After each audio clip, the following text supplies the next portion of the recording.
નમસ્કાર દોસ્તો, ફરી એક વખત ભારતીય જનતા પાર્ટીની વગર સાબુએ ધુલાઈ કરી નાખી. કોણ કરીએ કે આમ આદમી પાર્ટીના ઈમાનદાર નેતા સિવાય બીજી તો કોઈનામાં તેવડ હોય એવું અત્યારે લાગતું નથી મને. ત્યારે સંસદ ભવનની અંદર સંજય સિંહે મોદી શાહની જે ધુલાઈ કરી છે ખરેખર ભૂકા કાઢી નાખ્યા. વગર સાબુએ ધુલાઈ કરી નાખી. અને નવાઈની વાત એ છે કે એક બાજુ સંજય સિંહ ધડબડાટી બોલાતા હતા અને બીજી તરફ નરેન્દ્રભાઈ મોદીના મોઢામાં જાણે આમ દહીં જામી ગયું હોય ને એવું લાગે. એક શબ્દ મોઢામાંથી નીકળતો નથી. અરે શબ્દની ક્યાં વાત કરો દોસ્ત, મોઢામાં જે દહીં જામી ગયું છે એ દહીં નરેન્દ્ર મોદીને હોઠ પણ નથી ખોલવા દેતું એવું લાગે. આમ એકદમ શૂન્ય કોમામાં આવી જાય એવું લાગે.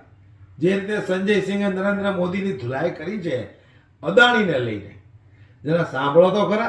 પણ થોડો સમય કાઢજો, થોડો સમય કાઢીને પૂરું સાંભળજો એટલે તમને ખબર પડે કે આ લોકો ભક્તો જે આ ઢંઢેરો પીટે છે ને કે અમારા આકાનો વિદેશમાં ડંકો વાગે, અહીંયા સંસદ ભવનમાં ઘંટડી થઈ જાય છે. વિદેશની વાત ક્યાં નક્કી કરો છો?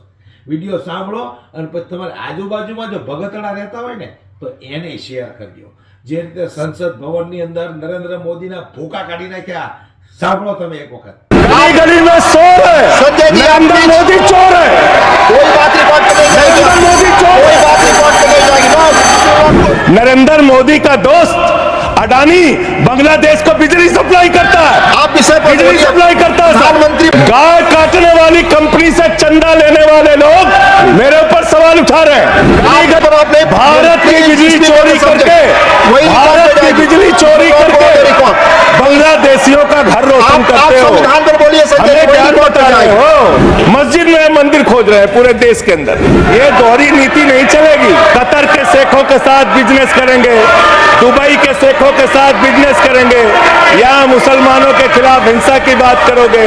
भाजपाइयों को जब दर्शन करना होता है तो ये मस्जिद में भगवान का दर्शन करने जाते हैं। ये भारत खोदो योजना चला रहे देश में।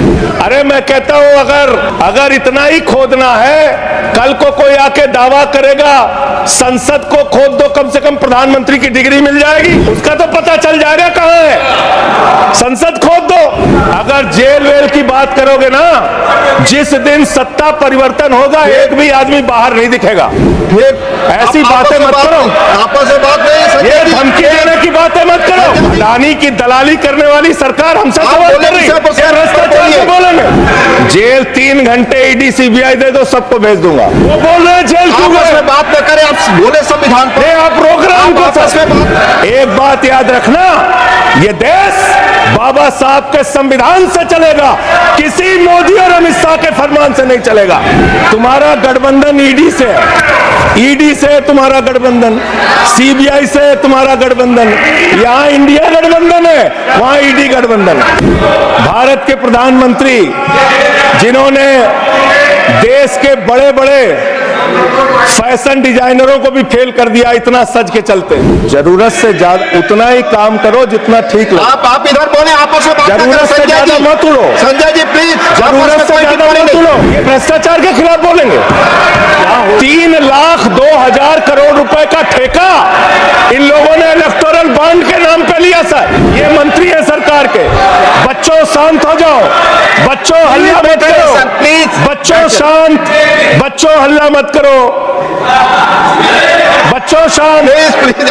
मान्यवर, ये दोहरी नीति नहीं चलेगी। आपके लड़के कतर के शेखों के साथ बिजनेस करेंगे, दुबई के शेखों के साथ बिजनेस करेंगे, या मुसलमानों के खिलाफ हिंसा की बात करोगे। मैं एक बात इन लोगों को समझाना चाहता हूं, दिल्ली चुनाव में आ रहे हो, शांति से आना, एकदम शांति से आना, घबराओ मत। प्लीज सीट पर बैठकर चीखना न बोले, चिल्लाना प्लीज। शुरू कर देते हैं, जैसे ही बोलता आप हूं चीखना बोले, चिल्लाना आप शुरू। बोले। मान्यवर, ये भारत खोदो योजना चला रहे देश में, भारत खोदो योजना।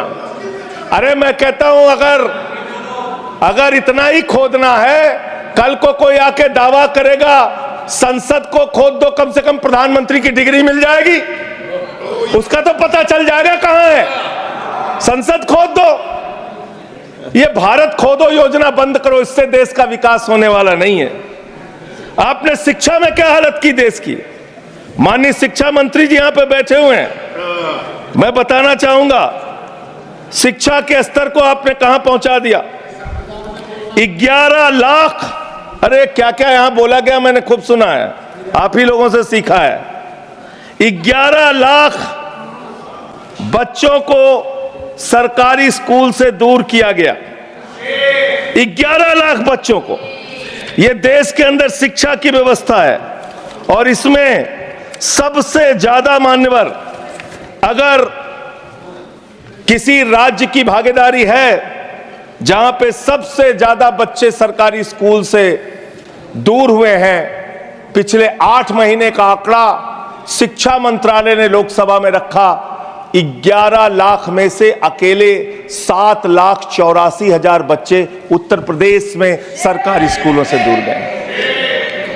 ये कर रहे हैं शिक्षा के नाम पे आप। देश की शिक्षा की व्यवस्था की हालत यह कर दी आपने। 63,000 बच्चे आसाम में सरकारी स्कूलों से दूर हुए। यह सरकार का आंकड़ा, मैं अपनी ओर से नहीं पढ़ रहा हूं। जब सरकार से पूछा गया शिक्षा पे कितना खर्च करते हैं, जीडीपी का कितना हिस्सा शिक्षा पे खर्च करते हैं, पिछले 3 वर्षों से भारत की सरकार जीडीपी पे 0.4% शिक्षा पे ऊपर खर्च करती है। और दिल्ली की सरकार, जहां अरविंद केजरीवाल की सरकार है, हम शिक्षा के ऊपर 25% बजट का हिस्सा खर्च करते हैं। मानव स्वास्थ्य के ऊपर दिल्ली के अंदर 13% हम खर्च करते हैं। और भारत की हमारी सरकार जो अपने आप को कहती है मोदी जी की बड़ी योजनाएं हैं, बड़ी ताकतवर सरकार है, मात्र 2% स्वास्थ्य के ऊपर खर्च करती है। यह इस देश की हकीकत है। कैसे समानता आएगी? कैसे संविधान में लिखी हुई बातों की सुरक्षा हो पाएगी? मैं दिल्ली की बात करूं, अगर एक राज्य सरकार दिल्ली के लोगों ने भी चुना जिसको आप चलने नहीं देते, बार बार उसके ऊपर रोक लगाते हैं, लेकिन उस राज्य सरकार के काम क्या हैं वो आपको जानना बहुत जरूरी है। एक ऐसी सरकार जिसने,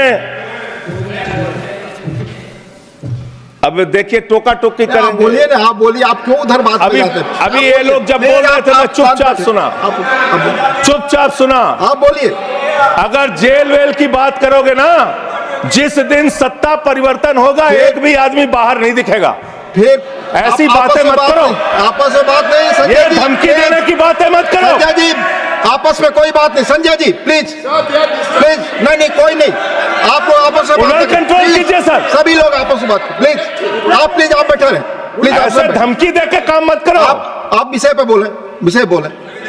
अडानी की दलाली करने वाली सरकार हमसे सवाल कर रही है। विषय पर संजय जी जो विषय बोलेंगे, भ्रष्टाचार बोलेंगे, विषय पर बोलिए प्लीज, विषय पर बोलिए प्लीज। अडानी की दलाली करने वाले हमसे सवाल करेंगे। मानिए मुझे लगता है कि संजय जी अपना आपा खो गए हैं और उन्होंने अपनी शब्दावली को ध्यान में रखना चाहिए और ये जो उन्होंने वाक्य इस्तेमाल किया ये एक्सपंज होना चाहिए। प्लीज आप बोलिए, प्लीज बैठ। सर बोलिए, मैं दिल्ली के काम बता रहा हूं। आप दिल्ली के काम बताइए आपस में। तो વિડીયોને અમે કીધું એમ દરેક ભક્તો સુધી પહોંચાડી દો દરેક ભક્તો સુધી રાહ ન જોવો દોસ્તો, એટલો શેર કરો, એને ખબર પડવી જોઈએ કે અમારા આકાની 2024 પછી તો સંસદમાં બોલતી બંધ થઈ ગઈ, થઈ જ જાય ને ભાઈ।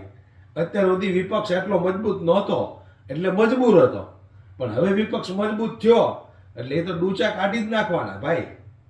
મજા આવી ને વિડીયોમાં તો શેર કરી દો, હારો એક લાઈક કરી દેજો પાછી। જય હિન્દ।